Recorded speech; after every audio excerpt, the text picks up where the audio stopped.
Mi sembra ci siano dei buoni risultati, abbiamo coinvolto nel territorio veneto oltre 2000 persone che hanno fatto una delle moltissime attività che abbiamo promosso. Abbiamo avuto 55 borse di rientro, quindi 55 giovani sono tornati in Veneto o in maniera definitiva o in maniera temporanea per portare la loro esperienza, per promuovere le loro attività, per fare coprogettazione, per creare nuove start-up.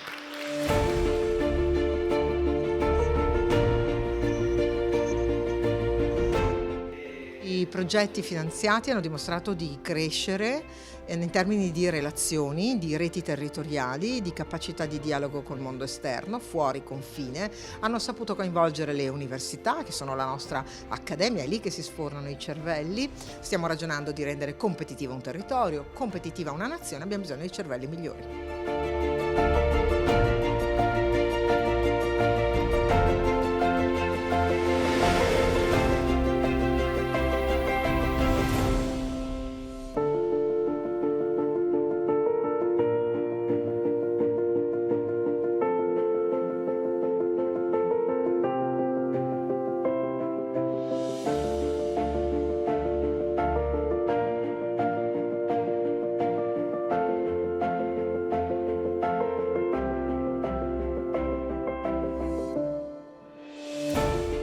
Quindi un territorio veneto molto ricco di strutture, di persone capaci di lavorare in un tema molto importante che è quello di migliorare le politiche pubbliche per avere un contesto sociale che migliora. Perché il tema era quello dell'innovazione, soprattutto nella pubblica amministrazione, nei contesti sociali, quindi vuol dire rigenerare non solo luoghi ma comunità, pensare ai nuovi bisogni e anche provare a dare nuove risposte.